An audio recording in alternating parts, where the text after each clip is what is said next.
Hey everyone, it's Terry out on his Rusi. It's Friday, the 28th of April, 2023. Riding around the Visayas North Coast here. This is a road they're building around the coast on the edge here of this little point, which is new. So out on the Rusi, riding the 21 18-inch wheels today. So been out on them about 3 or 4 times, nothing too serious yet. So liking them adds a lot of stability and rollability to the bike, so that's the advantage of bigger wheels. It rolls over obstacles easier, provides a little more cush suspension action, and I keep my tires pretty low, about 12 psi. Typically, it varies, depends on the setup, could go down to 8 or up to 15, 16 or something. But that's kind of my preference for the way I ride and what I do. But anyhow, liking the bike. The suspension's kind of harsh. It's kind of a strange, I've never had a suspension so it's different than, usually you buy a stock bike and they're really soft and pliable and overly soft, and this one's the first one I would say that's harsh, so I don't know if it's overly sprung or overly dampened, but yeah, it seems like you could maybe motocross on it to some degree. Probably not. You'd probably bottom them out because it's not that great, but anyhow, still trying to iron out the bugs in that. If anybody has any suggestions or help, I'm in Iloilo, Barotac, Viejo. I think that's how you pronounce it, Iloilo. So I bought it up the Rusi dealer, so if there's anybody local that knows about the Rusi KRY 200 suspensions and how to really get the most out of them. I'm 6'4" and about 95 kilograms.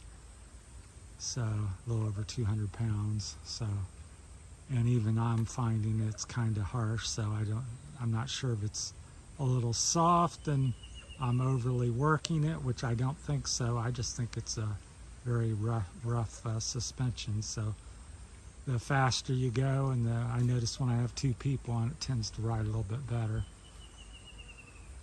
So anyhow, work in progress. I got the bike, and as usual, guys and motorcycles, you take weeks and months and years to get them where you want them, then you sell them and buy something new and start over. So that's where I'm at. I'm in the new phase. So overall, it's a good bike for what it is. So if you have any questions, I think it's got about between 6 and 8 inches of travel front and back, probably 6 to 8 in the back and 6 or 8 in the front. It's hard to get a good measurement on it. The sliders say I could get 8 on the front, but I don't know that I'm getting that.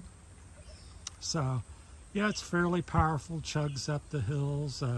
It's not going to necessarily wheelie away from you or throw a big roost or anything, but it chugs up every hill that I have tried to take it up so far. So it's a pretty good climber, a lot of low-end torque, and the styling's very good, as I've mentioned, and I think everybody kind of sees that. It's what attracted me to the bike. It's got wave rotors, LED lights, nice foot pegs, just highlighting some of the things. Really nice aggressive foot pegs on it, plastic fuel tank, aluminum handlebar. The exhaust is nice looking. It's compact and small. It's got a good note to it. It's a little quiet, but not as bad as the Japanese ones. So some of the quick negatives are the shifter and brake levers not, got the flexible heads on it, so they're welded on. It's kind of unmovable to some degree, so some metal on it. The swing arm is metal. The rims are not aluminum, they're metal. Yeah, but overall, considering a $6,000 Kawasaki or Honda, or a $1,500, I paid $13, I think 89 or 90. So $6,000-7,000 for 13. I think when I consider that, that's what I consider. I've had a lot of bikes. I've had bikes that cost $15,000. So I know value, and that was like a KTM 9. I forget what I had. I had a lot of I had a 950 Supermoto, I had a bunch of them, 380, 300, 250, all kinds of various brands and sizes. But I just look at it 7,000, 1,300, and I've, riding it as I have the past month, I go, is it as good as a KTM? No. Is it a race bike? No. But for the money and, putting around and trail riding, exploring, and something economical, and for the money, I think it's well worth it in my opinion. So, and as I said, for $1,500 or $1,400, you can fix it up. I've already put another, I got 200 more in it with the wheels and some other things. So yeah, so I think for between $2,000 and $3,000, I'll have a bike that's pretty good for what I want to do with it. So, which even at $2,000 or $3,000, that's a quarter of the price of a KTM, or it's less than half of a Honda, Kawasaki or Suzuki, at least on the new side. So overall, I'm happy with my purchase. A lot of the little issues and stuff, but then again, I expected that, and not afraid to tinker with it. It's part of the fun of motorcycling. So that's my 2 cents on the Rusi KRY 200 at this point. So mine's a 2022, even though I just bought it at the dealer about a month ago. Anyhow, I'll walk around here a minute. Out on the end of this trail, road they're building around the perimeter of this coastline here over on the northern Visayas. We're just up from Barotac, Viejo. This barangay, or I think it's a barangay you call it. I'm always getting confused, cities, towns, barangays. So that's where we're at, and they're building around this point, which goes out to, if you know where RJ's resort is. We're on the other side of the resort, on the other side of the island, which this road will come out, and I believe will connect to RJ's over there and come out the other side. So this part's somewhat deserted. There's a few houses. You can see one here. I don't think anybody's living in that, but there's about a dozen back in through here at the end, and but you can see. So it's kind of a nice little road. It's perfect. The bike's perfect for this type of stuff. Very capable of this. It's, got a few dips and bumps and rough areas and holes and washouts. So excellent for that.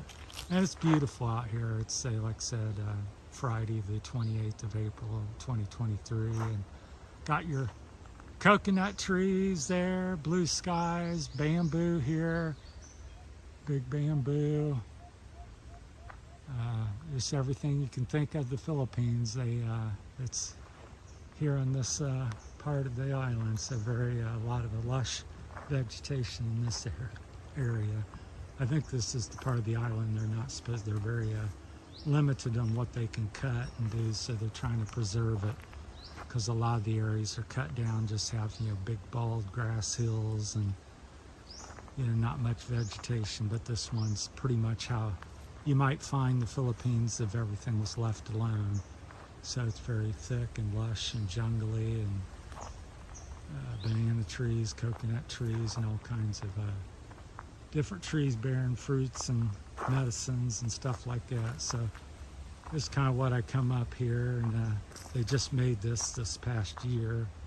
I just came here in January, but I quickly discovered it hiking. I was hiking out here, and then when I got the motorcycle, the KRY 200, I decided to bring it out here. So it's my first day on it, on this particular road. This one just goes back, I would say, maybe 3 or 4 miles. So 3 or 4 miles in and 3 or 4 miles out. So you have about a 7-mile road.